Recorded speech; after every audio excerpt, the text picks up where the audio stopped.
अब फिर से पूरी दुनिया में भारत का डंका बजने लगा है।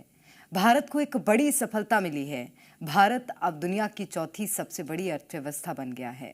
भारत ने जापान को पीछे छोड़ दिया है, यानी अब भारत दुनिया की चौथी सबसे बड़ी अर्थव्यवस्था है। अर्थव्यवस्था के मामले में भारत का डंका अब पूरी दुनिया में बजने लगा है। भारत अब दुनिया की चौथी सबसे बड़ी अर्थव्यवस्था बन गया है। भारत ने इस मामले में जापान को पीछे छोड़ दिया है। इस बात की जानकारी नीति आयोग के सीईओ बीवीआर सुब्रमण्यम ने एक कार्यक्रम के दौरान दी। बीवीआर सुब्रमण्यम ने कहा कि आज के समय में भारत 4000 अरब डॉलर की अर्थव्यवस्था है। IMF यानी अंतर्राष्ट्रीय मुद्रा कोष का हवाला देते हुए उन्होंने कहा कि आज भारत की अर्थव्यवस्था जापान से बड़ी है और अब सिर्फ अमेरिका, चीन और जर्मनी ही अर्थव्यवस्था के मामले में भारत से आगे है।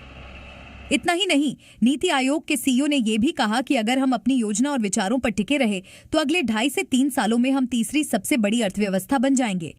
बताया गया कि भारत की ये उपलब्धि मजबूत घरेलू मांग, अनुकूल जनसांख्यिकीय रुझानों और नीतिगत सुधारों के कारण है, जबकि जापान की अर्थव्यवस्था को ग्लोबल ट्रेड टेंशन और पॉलिसी चेंज के कारण नुकसान हुआ है।